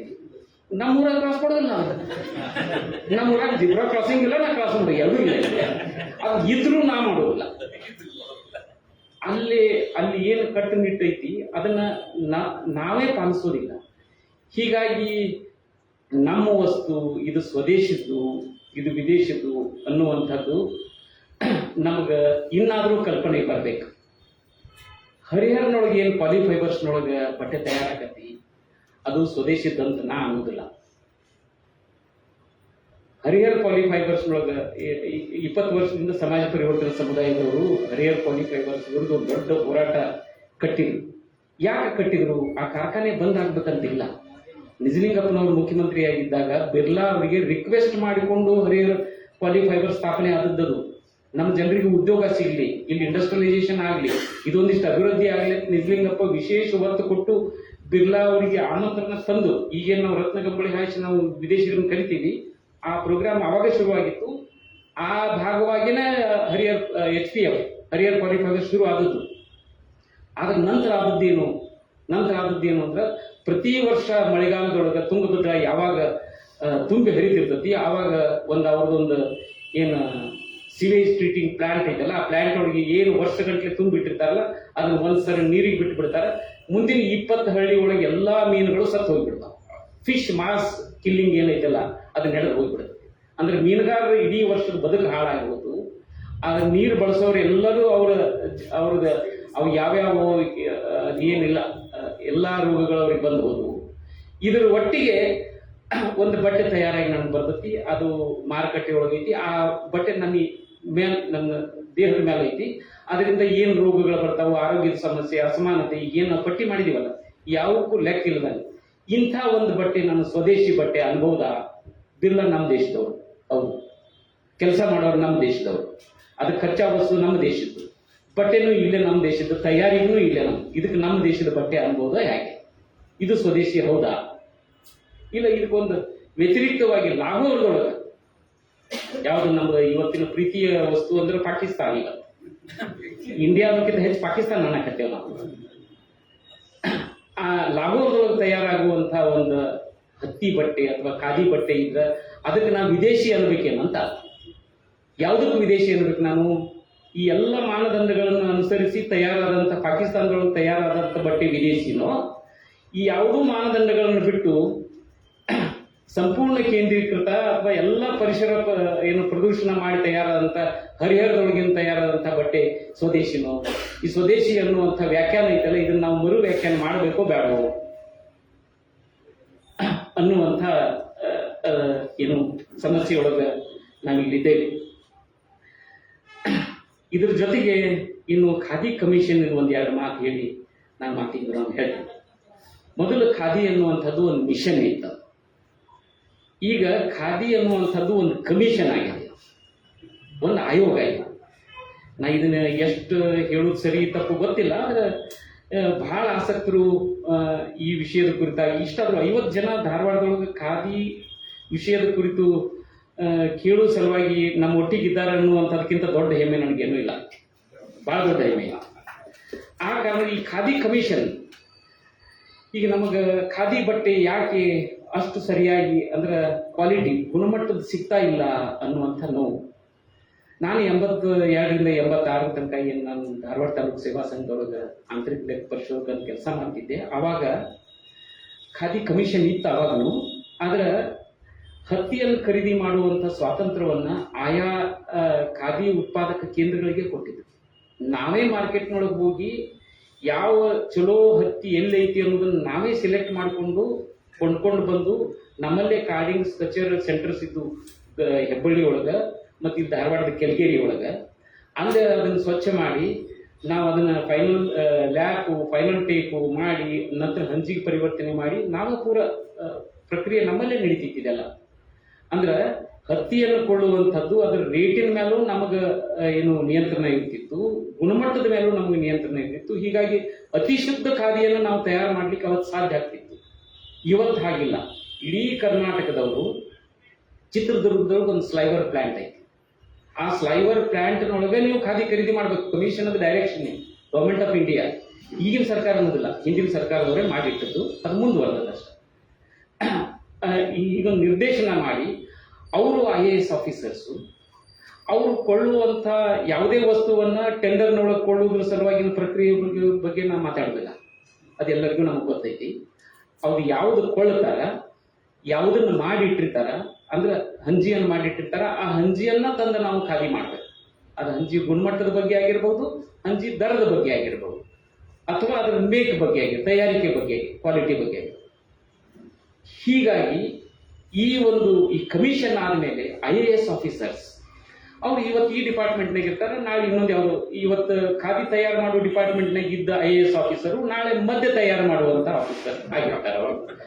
ಅವರು ಇಲ್ಲಿ ಲಾಭ ಅಲ್ಲಿ ಲಾಭ, ಅದೇ ಲಾಭದ ಬಗ್ಗೆ ಅವ್ರು ವಿಚಾರ ಮಾಡೋರು. ಅದ್ರ ತತ್ವ ಬೇಡ, ಗುಣಮಟ್ಟ ಬೇಡ, ಅದ್ರ ಮತ್ತೊಂದು ಏನೂ ಅವರಿಗೆ ಬೇಕಾಗಿಲ್ಲ.